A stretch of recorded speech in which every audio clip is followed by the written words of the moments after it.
I remember back about 100 years ago, in the early 90s, when Dodge released a machine upon the world that seemed larger than life. This car was a monster. In fact, to see one was as rare as seeing a unicorn. I can vividly remember seeing it and thinking, is this thing for real? What an absolute beast amongst monsters. This wasn't a vehicle designed to be the ultimate driving experience, but rather a car that demanded much from the driver, and sometimes too much. It separated the boys from the men, and the men from life, literally. This was not a sports car to be trifled with. This was the Dodge Viper.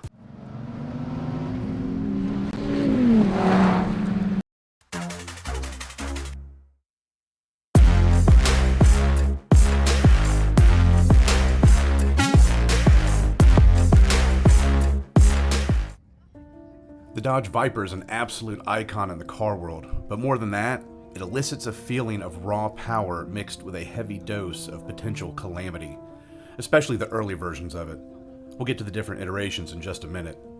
Over the last few months, I've seen more and more channels talking about this newly reimagined Viper that's hitting the market for 2026. The Car Collective is back with something that will make your heart race and your palms sweat. The legend has returned. After years of silence, Dodge has brought back the beast, the 2026 Dodge Viper ACR. Welcome back to my channel. Today we're talking about one of the most exciting names in American performance history, the Dodge Viper. Now granted, these videos are from AI slop channels talking robotically about this supposed new Viper. I mean, it's crazy because there have to be hundreds, if not thousands, of these channels that all look and sound the same. And what's ridiculous is that these crap channels get tons of views for what's essentially misinformation. I don't hate them, I just hate myself for getting less views than these evil robot channels. What isn't an AI slop channel is this channel. This is my very boring yet very real voice, and if you haven't yet subscribed, then I kindly ask you to consider doing so. I would really appreciate it. But not all of them were evil robot channels. Some of these channels talking about a new Viper were actual real car tubers that have been doing this quite a bit longer than I have. So is it true? Could it be? I started getting excited for the prospect to see what a modern Viper might look like after an almost 10-year hiatus. What sort of updates would it have? Would it still have its massive V10 power plant, or some turbocharged V6 hybrid abomination? Sounds stupid, but more ridiculous things have happened. Most importantly though, what would it look like? After digging around a little bit, turns out the rumors were... But before we get to what the Viper's future looks like, let's go back a few years and talk about what the Viper was. And what it was awesome. Mostly. Some of the time. The first Viper hit the streets in 1991. It was a very low-slung, two-door sports car with a front mid-mounted V10, which meant the engine sat behind the front wheels, hence the very long hood of the Viper. Lamborghini, owned by Chrysler at the time, was asked to help develop the Viper's V10, which they did. With performance being first and foremost, the Viper lacked many of the standard features found on production cars. Features like air conditioning, key locks, and door handles. To open the first-gen Vipers required unzipping the window panel and reaching in and using the interior release lever to open it. I mean, what was this thing, an early 90s Jeep Wrangler? Well, yeah, sort of. It had a canvas soft top with zippered windows that could be removed that ultimately helped it save on weight. On that same note, the Viper had no airbags, which was quite a bold move considering this car was trying to end lives wherever possible. It did come with a stereo with tape deck as well as bucket seats, but other than that, the interior was minimalistic to say the least. When looking back at the first Vipers, the design looked like something straight out of a Cruisin' USA arcade game. Yeah, it was low and menacing and had side exit exhaust pipes that would melt your calves when exiting the vehicle, but it also had this plastic kind of look to it. It also had the very iconic and, in my opinion, completely atrocious 3-star rims that somehow worked on this car. But again, performance was the name of the game for the Viper, not necessarily looks. And when it came to performance, well, it did. Mostly. The Viper weighed in at around 3,300 pounds with an 8-liter V10 that produced 400 horses, as well as 465 pound-feet of torque at just 3,600 RPM. 400 horses isn't a lot by today's standards, but this was a time when cars like the Corvette ZR1 only made 375, while the Mustang was putting out just over 200. The Viper could hit 60 miles per hour in 4.1 seconds, which again wasn't world-shattering, but was pretty quick for the early 90s. All of that power combined with a car that didn't have anti-lock brakes or traction control meant that of the nearly 32,000 produced, an estimated 50% of them ended up totaled or no longer on the roads.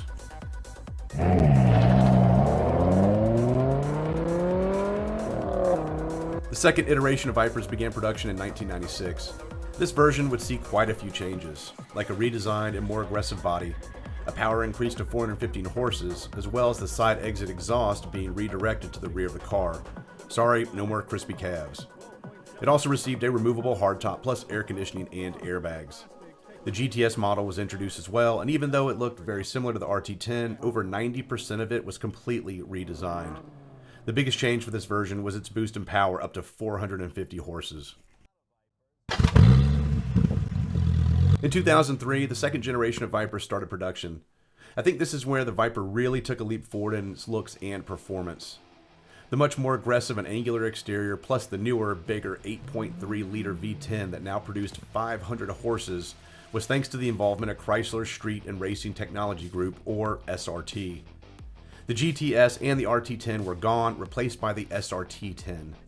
This version was over 600 pounds lighter, which was a brutal combination with the increase in power. As a side note, there were no new Vipers produced for 2007 as Chrysler retooled and prepared for the updated 2008 model.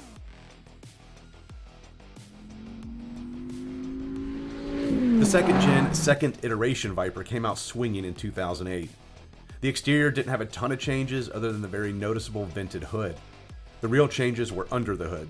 The power plant was now a ridiculously large 8.4-liter V10 pushing out 600 horses and 560 pound-feet of torque at 5,000 RPM.